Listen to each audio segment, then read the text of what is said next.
Hello, my name is Roy Weaver. I've written several books about this area called the Ajo area on close to the Blue Ridge Parkway, and I'd like to do a reading for some stories about this. The first of these will be about my great-grandfather, George Story, who was a prominent citizen of this community for many, many years.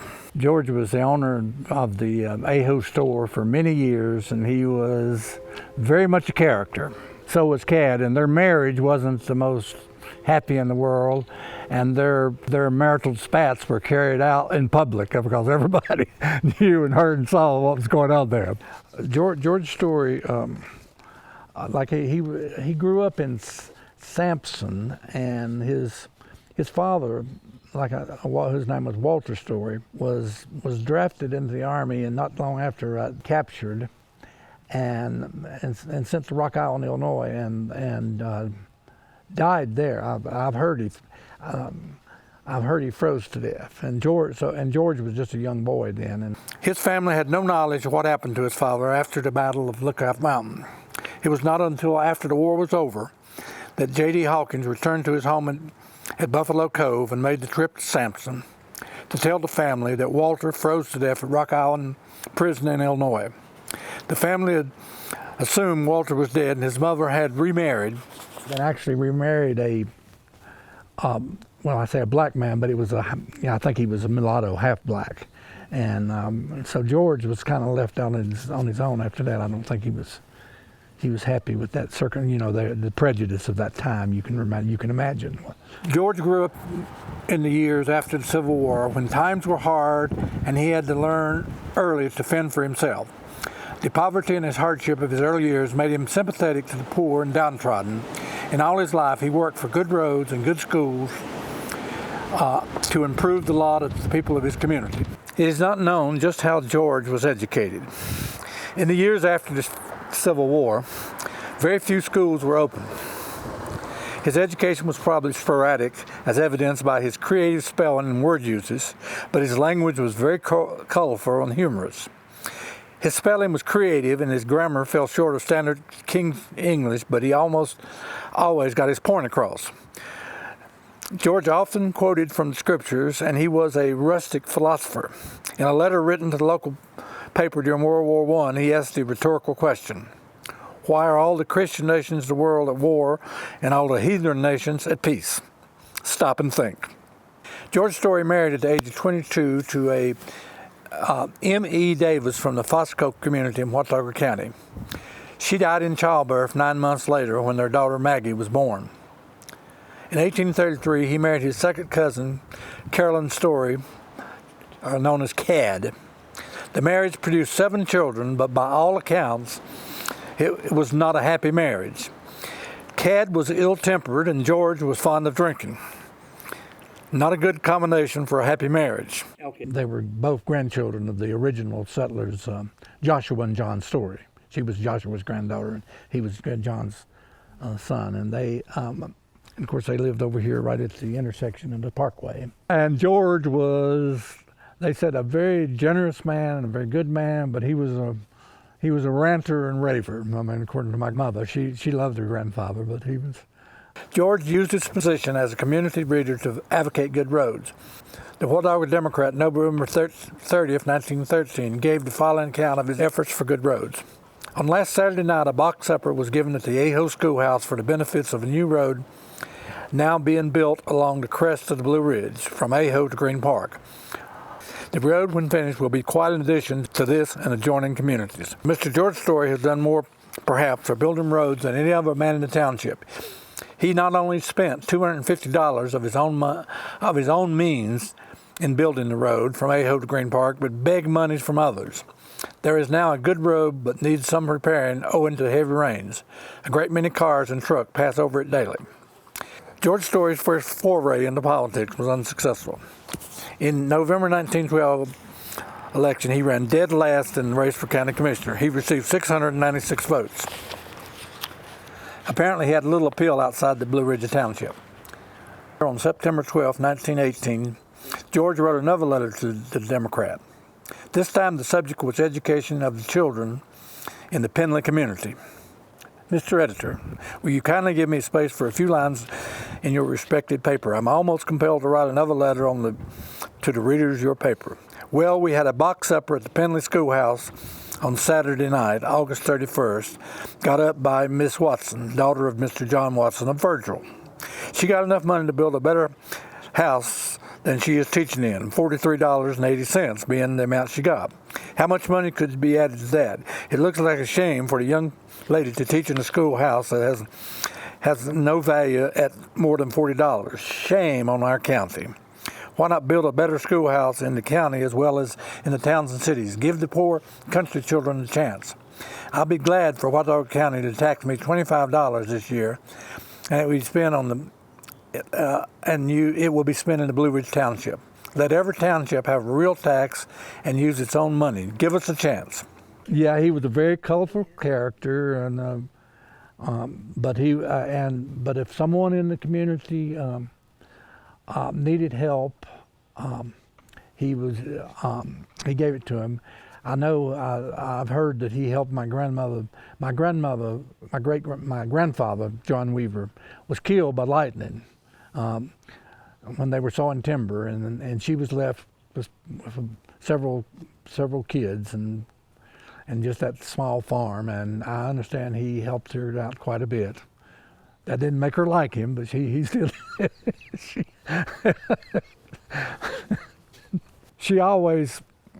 she didn't like my mother when she married, and she always referred to my mother and called her old Cad Story. That was George's wife, because I don't know what Cad had done to her, but she definitely did not like Cad Story.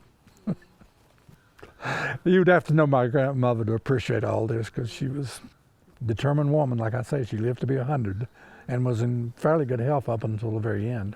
This is my paternal grandparents. This is Myra and John Weaver. They lived off Friendship Church Road, and he was killed by lightning in 1913, right over on the hillside over here. They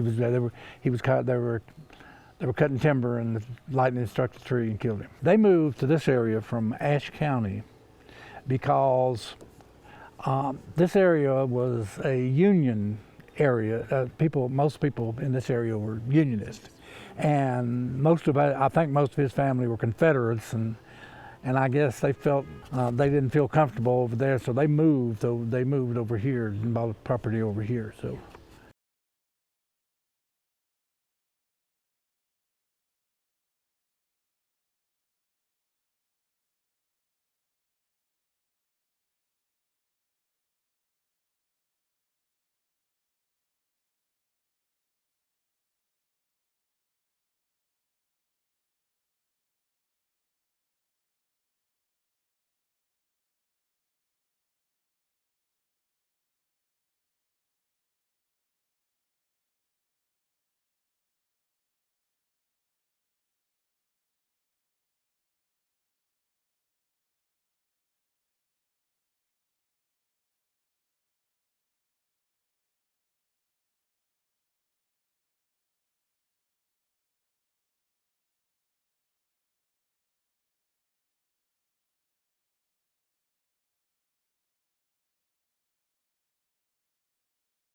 Most of the stories were Unionists. I think some of these people over here were against slavery. And of course, and one other interesting thing, some freed slaves came and lived in this community. There was a family that everybody talked about, Boone Coffey and his sisters, and all of them, they never married. And they lived out Sampson Road, and they had a 300-acre farm out there. He was the largest landowner in the section, and they lived there, and they were well treated and well respected here. And so this is unusual that it would be. Everybody that I knew always spoke so highly of Boone Coffey and his sister and the community. One of the sisters was getting dementia, and she went out in the Sampson area to pull galax and got lost, and the whole community turned out and to search the hills of Sampson. They finally did find her. She'd sat down a tree and died there. Well, the people who were are buried on this. Most of the people who are buried towards this end, I've known these people. On July 14th, 1916, a hurricane hit Charleston, South Carolina, and turned inland towards the mountains, North Carolina. The rain continued until July 16th. When it was over, it was discovered that the mountains in western Piedmont were devastated by the rain and flooding of the rivers that flowed off the mountain. The effect of the flood on the mountain people was the loss of crops and orchards. Any marketable crop that was not destroyed by the flood could not be taken to market because the roads in the mountains were washed away. The long-term effect of the 1916 flood that plans were abandoned for building a railroad across the mountain from North Wilkesboro. The Granlund Lumber Company had built a railroad to the community of Darby on Elk Creek, and plans were being made to sell bonds to extend the railroad from Triplet through Cook's Gap to Boone. When much of the railroad was washed away, the plans were abandoned. There were several cases of flooding between the great floods of 1916 and 1940, perhaps as worse as 1927. 30 hours of rain did great damage to the roads from Blowing Rock to Lenoir. The Yadkin and Catawba River was measured at the very highest level since the Great Flood of 1916. The 16 flood did a lot of damage here in terms of crops and things, but the 40 flood was totally devastating. At that time, we lived in a deep hollow. I know my mother, my dad was sick, and my mother said, and the rain and saw the creek, it was beside their house, said, we got to get out of here. And they packed up the kids, and I guess my mother liked being 6 months pregnant with me, and walked out of there in that and went to Friendship Church down here on the Friendship Church Road and spent the night. And in the church? In the church, yeah, the church. But but their house was it got up into the house, but floodwaters did not wash them away. But of course, on down, it just washed everything away there, and it was very devastating. A lot of people were killed, especially down in Triplet, Elk, that area. People had a hard time that year because their crops were washed away. Yes. I was a teacher. Yeah, I taught high school in Wilkes County for many years, and then I also worked as an accountant for a number of years. When were you born? I was born in 1940. 1940. Yes. Okay. So I'm getting up there. My dad was a natural musician. He played everything. Of course, it used to drive me crazy getting up at 6 o'clock in the morning, and I'd been out, had a good time the night before and got home after midnight, and he got up at 6 o'clock and played the piano just as loud as he could play it. I was named, they let my sister, oldest sister, name me, and she was courting at the time, and her eventual husband's brother was named Roy, and they named me after him. So over here, this picture was taken right up here, and over the old Joe Green house, and this is, and I'm not sure all of them, but I know one of them was John, and the two at the end were John and Faye Days, and one was, and the other, Colleen and Kathleen Triplet. But they're neighborhood kids, and I put that out because it had the old Joe Green house, and Joe Green was the community's fixer. He could do anything. He was a carpenter? Whatever. He was, if anyone needed something fixed, they went to Joe Green. And so I never met him. He died before I was, but I remember him. And had your father sawmilled? Oh yeah, as a younger man? Off and on all his life. His father was killed cutting timber. Right. The lightning struck the tree and killed him when he was just a small boy. I guess he was 1913, so he was 10 years old when that happened. So he came up hard, and he worked wherever he could get a job, and he learned that. And he was a man of many talents because he went, if there was a job available, he walked. During the Depression years, he he worked. He was a caretaker for somebody out there, and we didn't have a car, so he walked back and forth to Blowing Rock, which is I guess probably 8 or 10 miles at the time. And there during the 30s, especially, my mother basically ran the farm and reared the children. She had 9, and while he was out trying to earn some hard cash, she was running the farm to feed the family and to feed the animals that they had. So, and she got behind the plow and did whatever had to be done. I was extremely lucky. A woman named Ann Cannon Reynolds, you can kind of gather where that name came from. Cannon and Reynolds, like in RJ and Cannon Mills, gave a scholarship to Blowing Rock School, and I was lucky enough to be the recipient of it. None of us was that smart. I just I really wanted to go, and I went to she gave me a full scholarship to go to UNC at Chapel Hill. It was traumatic. I mean, moving from Ajo to Chapel Hill, but quite an adjustment, I bet. yeah, it was. I majored in economics and history. I got my master's at Appalachian State. I got my bachelor's at UNC Chapel Hill and master's at Appalachian State. And that would, in those days, you did summer school. You taught this year and you did summer school to upgrade your degrees and masters, and that's what I did. Yeah. Well, I was almost immediately drafted into the Army, and I was in during the Vietnam War, but I was not, thank God, not in. I was sent to Germany before it got hot, and had the good fortune to be able to travel about quite a bit in Germany and surrounding countries. And I got out of the Army in '66. For a while, I worked at various jobs, and then I decided I wanted to go teach, and I started.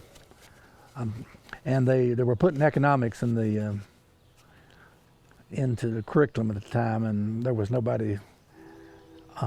And very few people had any economics course, so I got that, and so I taught economics and occasionally history, but mostly economics during my teaching years. And where did you teach? I taught in Wilkes Central High School in Wilkes County. Schools of the Blue Ridge. Most schools closed during the Civil War and did not reopen after the war. Many young people of that era grew up without an education. However, most parents recognized the need for an education and either taught their children to read and write themselves or made arrangements to have a neighbor or friend teach them. Many ministers, in addition to their religious duties, would hold classes for their children in the congregation. In many cases, the schools were held on Saturday and Sunday. During the week, the children were needed at home to work. The minister who taught those schools was known as Saturday or Sunday teachers. The operations of the schools were dependent on the need of the farming community. In September 1898, the Whatever Democrat noted that Miss Nanny Rivers had to suspend her school because the students were needed at home to gather fodder. By 1880, most communities had reestablished some sort of schools. The church building was usually the first place used as a school. The author remembers T.E. Story tell of attending school at Friendship Methodist Church, probably around 1900. There were 3 schools in the Ajo-Sampson area: the Ajo School, the Penley School, and the Bradshaw School, which was taught at the Sampson Baptist Church in Richland Road. A long-term teacher at the Ajo School was Mr. Tom Hampton, who lived only a mile away, close to Friendship Methodist Church. Another teacher who wrote of her experience at Ajo School was Miss Nanny Rivers. Miss Rivers taught at many schools throughout the northwestern North Carolina. She was a member of the Rivers family on the Watauga Democrat, so she was able to write extensively about her experiences at many schools. Miss Rivers wrote a letter to the Democrat in January 1915 about the closing of the school in Ajo. Mr. Editor, I'm home again after a 5-month stay at Ajo, North Carolina. My school closed on the 23rd of December. On the eve of the 24th, we had a beautiful Christmas tree. Nobody was forgotten and everyone was happy. Truly the most beautiful part of the county is right here in this favorite spot on the crest of the Blue Ridge. The people work live at home, have plenty, and are happy. I enjoyed my stay with the good people there and only wish for them, one and all, a joyous and happy New Year's. You were telling me earlier about Belle Green and Yeah. where she taught. Bill Green taught in Sampson for many years. She was, and then when they finally closed the school in Sampson, she moved to Blowing Rock and taught the 7th grade there for, I don't know how long, but a long time. I know almost all of my brothers and sisters had her, and the younger ones had Belle Green. And she was a strict disciplinarian. Oh, she was the strictest therein, but she was good to people. And one thing about her, she always, she would take. I remember that there was kids that were poor and pretty well ignored, and Belle took those under her wings and tried to, and I think in many cases she did, and get them to learn. You know, she was. I mean, I was poor, but I always was tried to be a good student. You know, and Sounds like but. Yeah. Mm-hmm. Well, that's good. I'm glad she. Yeah, she was well known, but like I say, all that, she was as good as gold to everybody. Don't cross her. She could. Most of my older brothers and sisters did not go beyond they went to the AHO school, the older ones, and they quit school. The only the there were 9 of us, and the last 4 of us, one brother older than me, he graduated, but he was a basketball star, very good. He was big and very good basketball player. And then, and I wasn't, so I had to try to excel in academics rather than sports. And then my 2 sisters came along, and they both graduated and went to college. I mean, neither one of them got finished 4 years. I was the only one to finish the 4. My brothers are all very good carpenters and but that was not my forte.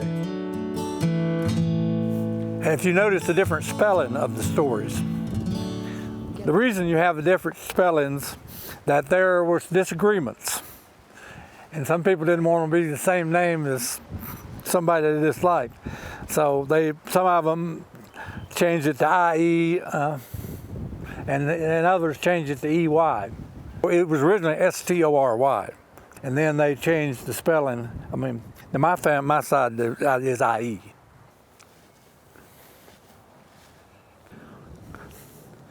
Now this is George's son, Colonel. He was kind of off, and he came here and tried to dig her up. His wife died years before he died, and he decided he wanted to look at her again and so wanted to dig her up, and someone came out and stopped him. Oh my gosh, really? But he was a character. He was George's son. He was a character. Uncle Colonel was. Well, most of this area, usually it's not the owner. It's that people who own cattle rent the property for pasture in the summer months, and sometimes they rent some of the flatter areas. They'll let it grow up and cut it for hay. But there's not a lot of farming goes on this. You know, when I was a boy growing up, everybody in this community was a farmer and grew cabbage and potatoes and usually kept cattle. And, what do you think of all the changes in the community? well, I guess it's inevitable, but I guess if it were a perfect world, I would say, well, I liked the way it was when I was growing up here, but that's not being, you know, and the people. The land was worth very little money, and when it did develop, I mean, I don't blame people for selling it, because that was really the only wealth they had, and had the opportunity to sell it for a good price, and so most of this land has been sold off, you know. So most of it doesn't belong to the original owners. There's a few people still have their property in here, but. I know we had 100 acres. I think we're down to my brothers and sisters on about 30 now. Oh, yeah. Time began to take its toll on George's story. He became less able to work on his farm, and he turned over the operation of his store to his sons. He was diagnosed with heartopathy, which in modern terms would be called congestive heart failure. He moved back to AHO after living in Penley for a number of years.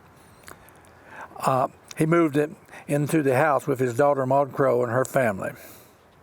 He did not go gently into the good night. He continued to drink. In the fall session of 1925, Watauga Superior Court, he faced Judge Stark on charge of possession of illegal whiskey. It's not known if Judge Stark took into account George Story's age and health, but he was given a light sentence. The judge gave George a suspended sentence, with him paying only one half of the court costs. In his final year, George sat on the front porch of his home in the Ajo community. Sometimes old friends would stop by and say hello, and they would reminisce about the old days. He kept his trusty whiskey jug under his chair. The Crow children played on the porch. George would ask them to close their eyes and say a prayer for him. He would take this opportunity to take a swig from his jug. Then, summer of 1927, his old rival Rob Rivers of the Watauga Democrat, which had printed so many of his veterans, ran a final tribute. Mr. George Story of Blowing Rock RFD, who has been seriously ill for some time, died on Monday on his home Sunday.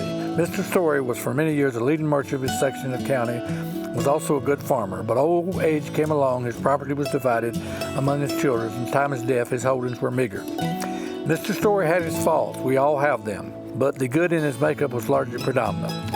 While a prosperous merchant, the poor, the needy, and the afflicted of the neighborhood were always cared for by him, regardless of whether he ever expected any reward for his charitable deeds. In many respects, he was indeed a splendid citizen. He is survived by his widow, 4 sons, and 3 daughters. The funeral was held at Ajo Monday. A large number of relatives and friends being present.